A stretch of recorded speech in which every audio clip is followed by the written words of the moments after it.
Assalamualaikum warahmatullahi wabarakatuh.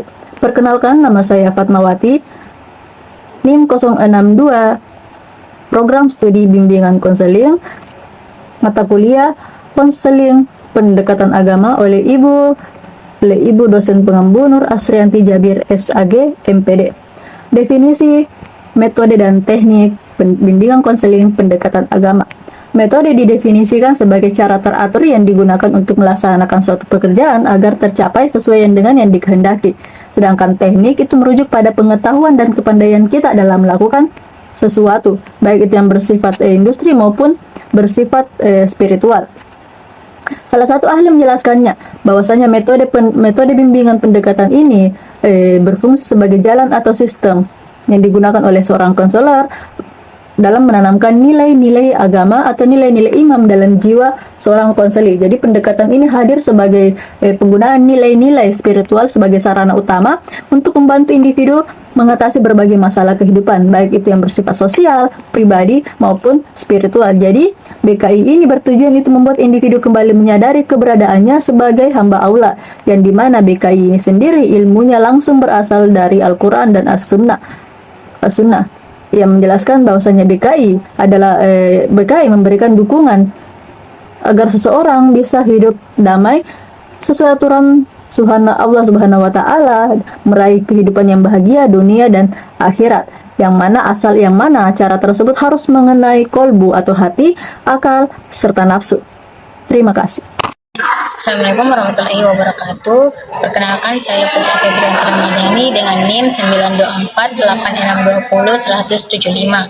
Program Studi Bimbingan dan Konseling kelas B, Mata Kuliah Bimbingan dan Konseling Pendekatan Agama dengan dosen pengampu Ibu Asrianti Jabir SAG MPD. Baik, adapun materi yang akan saya paparkan pada kesempatan ini yaitu metode bimbingan dan konseling pendekatan agama. Yang pertama itu ada metode muhasabah diri atau self reflection.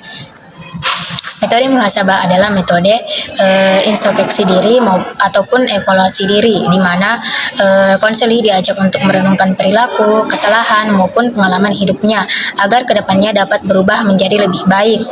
Metode muhasabah juga dapat meningkatkan kecerdasan spiritual karena individu dilatih untuk berpikir lebih dalam tentang hubungan dirinya dengan Tuhan maupun dengan sesama manusia. Yang kedua ada zikir dan doa atau relaksasi spiritual. Nah, metode ini menggunakan aktivitas mengingat Tuhan melalui zikir dan doa untuk mencapai ketenangan jiwa dan pikiran. Dalam kondisi tertentu, seseorang dapat mengalami kecemasan, stres, maupun tekanan emosional.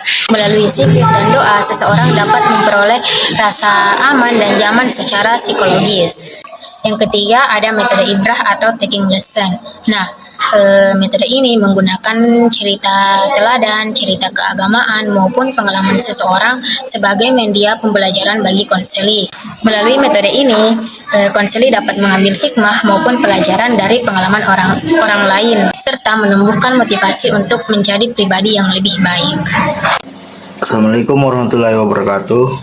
Saya Muhammad Nabil Aswar, bimbingan dan konseling dengan NIM 924862010070. Di sini saya akan menjelaskan teknik pendekatan agama, yaitu teknik teladan uswah hasanah. Dalam pendekatan ini, konselor bertindak sebagai panutan yang menampilkan perilaku etis dan religius yang terpuji, sehingga secara otomatis menjadi model bagi orang yang dibimbing. Yang kedua, teknik tazkiyah atau peringatan, melibatkan pemberian nasihat yang menyentuh hati. Nasihat ini dapat diambil dari ayat-ayat suci atau kisah-kisah penuh hikmah. Tujuannya untuk membangkitkan kesadaran diri seseorang.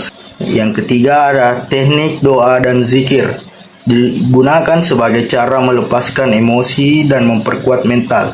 Zikir diyakini mampu meredakan kecemasan melalui efek menenangkan dari sisi spiritual. Yang keempat, teknik pembiasaan atau riyadah, melatih individu untuk menjalankan aktivitas secara teratur, kayak melaksanakan sholat pada waktunya atau melakukan meditasi rasa bersyukur demi membentuk sifat dan keseimbangan emosi. Assalamualaikum warahmatullahi wabarakatuh. Perkenalkan, nama saya Murni dengan NIM 9248620110045. Jadi di sini saya akan menjelaskan mengenai beberapa pendekatan praktis dalam BK pendekatan agama. Jadi yang pertama itu ada mauizah hasanah. Jadi ini memberikan nasihat dengan cara yang baik dan menyentuh hati.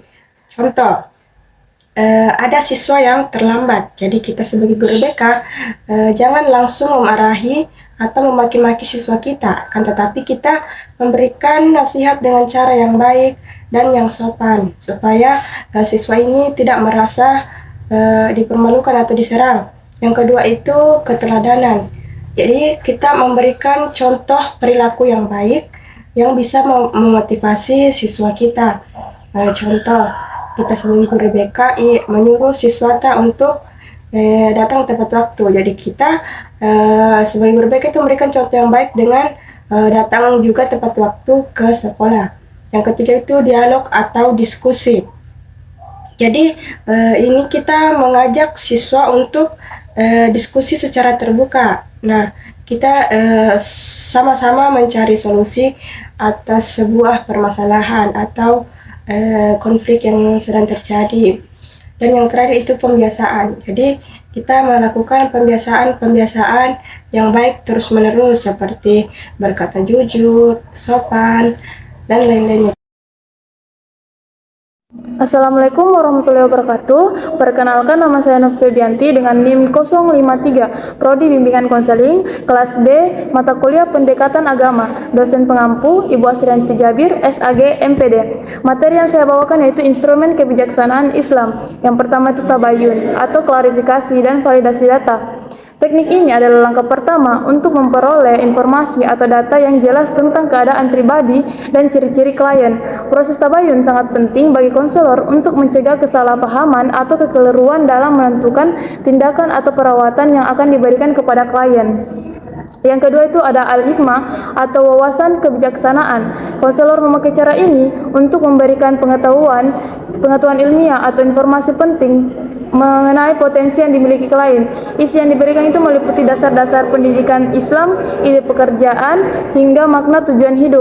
Dengan kemudian, klien diharapkan dapat mengerti arti keberadaannya dan mampu membuat pilihan terbaik demi meningkatkan kualitas hidupnya. Yang ketiga itu mau'idah atau tausiyah, yaitu nasihat yang menyentuh.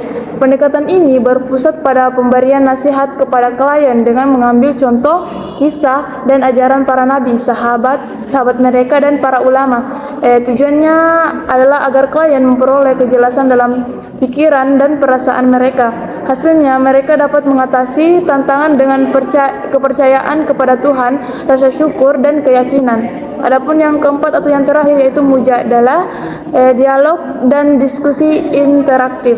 Teknik ini biasanya digunakan dalam situasi konseling kelompok untuk membangun kepercayaan yang terbuka. Dalam mujadalah, konselor tidak mengambil alih pembicaraan tetapi memberikan ruang yang cukup bagi klien untuk menyampaikan pandangan dan permasalahan sehingga tercipta diskusi yang dapat menghasilkan solusi yang efektif dan memberikan pencerahan yang positif. Begitu. Sekian saja.